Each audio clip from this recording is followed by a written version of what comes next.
श्रीमान उपायुक्त महोदय, सहायक आयुक्त महोदय, प्राचार्यगण, मेरे वरिष्ठ शिक्षक साथियों एवं प्यारे बच्चों, प्रत्येक काल में प्रत्येक देश या समाज के समक्ष सार्थक मनुष्य का निर्माण एक बड़ी चुनौती रही, जिसे पूरा करने के लिए प्रत्येक समाज शिक्षा की व्यवस्था करता है। दूसरे शब्दों में कहें तो सार्थक व्यक्ति के निर्माण, उसके व्यक्तित्व के सर्वांगीण विकास हेतु तो शिक्षा बहुत आवश्यक है। शिक्षा कैसी हो, किस प्रकार हो, उसकी योजना क्या हो, उसका क्रियान्वयन कैसे किया जाए, जैसे प्रश्न भी प्रत्येक काल में प्रत्येक समाज के समक्ष रहे।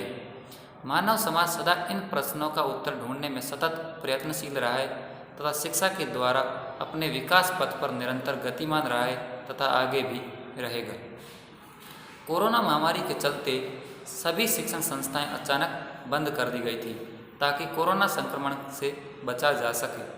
इसके बाद तमाम शिक्षण संस्थाओं ने अध्यापन के लिए इंटरनेट की सहायता से Cisco Webex, Google Meet, Google classroom आदि का उपयोग करते हुए छात्रों के उनके घर पर अध्यापन कार्य चलाने का सराहनीय प्रयास किया। तमाम कठिनाइयों के बावजूद लोग इस माध्यम से कार्य कर रहे हैं।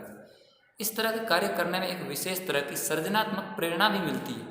जब एक छात्र बेंगलोर से कई 100 किलोमीटर दूर बेलगांव के एक छोटे से गांव में लैपटॉप या मोबाइल के माध्यम से पढ़ता है और अध्यापक से सीधा संवाद भी कर रहा हो। इसी प्रकार हमारे केंद्रीय विद्यालय चिक्कोड़ी में भी प्राचार्य महोदय श्री सुधीर शर्मा जी के सानिध्य में सभी अध्यापक भारत सरकार के पढ़े भारत ऑनलाइन अभियान के तहत कक्षाएं संचालित कर रहे हैं। हमने छात्रों और विशेषकर अभिभावकों से बातचीत कर उनको बताया कि कोरोना के चलते फिलहाल विद्यालय का खुलना मुश्किल है, इसलिए आप अपने बच्चे के लिए मोबाइल या लैपटॉप की व्यवस्था करें ताकि आपके बच्चे की ऑनलाइन कक्षा में भागीदारी सुनिश्चित की जा सके। हमारे विद्यालय चिक्कोड़ी में अधिकतर बच्चे ग्रामीण क्षेत्रों से आते हैं जो किसान या मजदूर वर्ग से ताल्लुक़ रखते हैं। इनमें से कुछ बच्चे मोबाइल या इंटरनेट की वजह से ऑनलाइन कक्षाओं में नहीं जुड़ पा रहे थे। इसके लिए भी विद्यालय परिवार ने ऑनलाइन कक्षा में जोड़ने का पूरा प्रयास किया और आगे भी जारी रहेगा। कक्षा 10वीं का कक्षाध्यापक होने के नाते मैंने सभी अभिभावकों से संपर्क किया और 10वीं कक्षा की महत्ता को बताते हुए प्रोत्साहित किया कि आप अपने बच्चे के लिए रोजाना 3 घंटे के लिए मोबाइल या लैपटॉप की व्यवस्था करें। जिसका परिणाम यह आया कि अधिकतर बच्चे ऑनलाइन कक्षाओं में नियमित रूप से भाग लेने लग गए।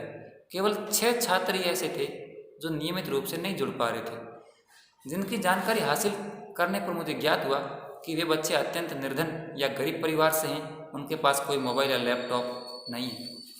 मेरा लक्ष्य था कि 100% बच्चे ऑनलाइन कक्षा में जुड़े, जिसके लिए मैंने उनके अभिभावकों को बार बार प्रोत्साहित किया कि आप किसी पड़ोसी या रिश्तेदार का मोबाइल लें ताकि आपका बच्चा ऑनलाइन कक्षा में जुड़ सके। जिसका परिणाम ये हुआ कि 3 बच्चों ने अपने चाचा, ताऊ या किसी अन्य रिश्तेदार के मोबाइल से ऑनलाइन कक्षा में जुड़ना प्रारंभ कर दिया, जबकि 2 अभिभावकों ने नया मोबाइल खरीद लिया। नया मोबाइल लेने वालों में से एक अभिभावक को मैंने कहा कि यदि आप अपने बच्चे के साथ एक बच्चे को और पढ़ाते हो अपने मोबाइल से, तो आपके इंटरनेट की व्यवस्था मैं करूँगा। इस बात पर उस अभिभावक ने हाँ कर दिया और अब वो दोनों बच्चे एक ही मोबाइल से पढ़ रहे हैं। इस प्रकार मैंने कक्षा 10वीं में 100% बच्चों को ऑनलाइन कक्षा से जोड़ा जो अब नियमित रूप से पढ़ रहे हैं। मैंने पाठ्यक्रम आधारित स्वयं के वीडियो बनाकर भी भेजे तथा सिस्को वेबएक्स से पढ़ाते समय पीपीटी, पीडीएफ, वर्ड फाइल को शेयर कर बच्चों को पूरा पाठ्यक्रम समझाता हूँ। मैंने बच्चों को समाज में कोरोना से उत्पन्न स्थिति तथा उनके रहन सहन के बारे में जानकारी देने के लिए भी कहा।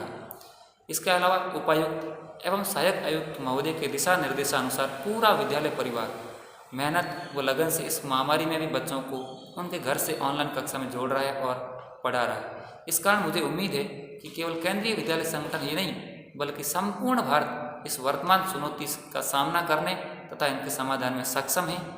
बस आवश्यकता है धैर्यपूर्वक व्यक्ति, समाज और सरकार के समन्वित प्रयास की।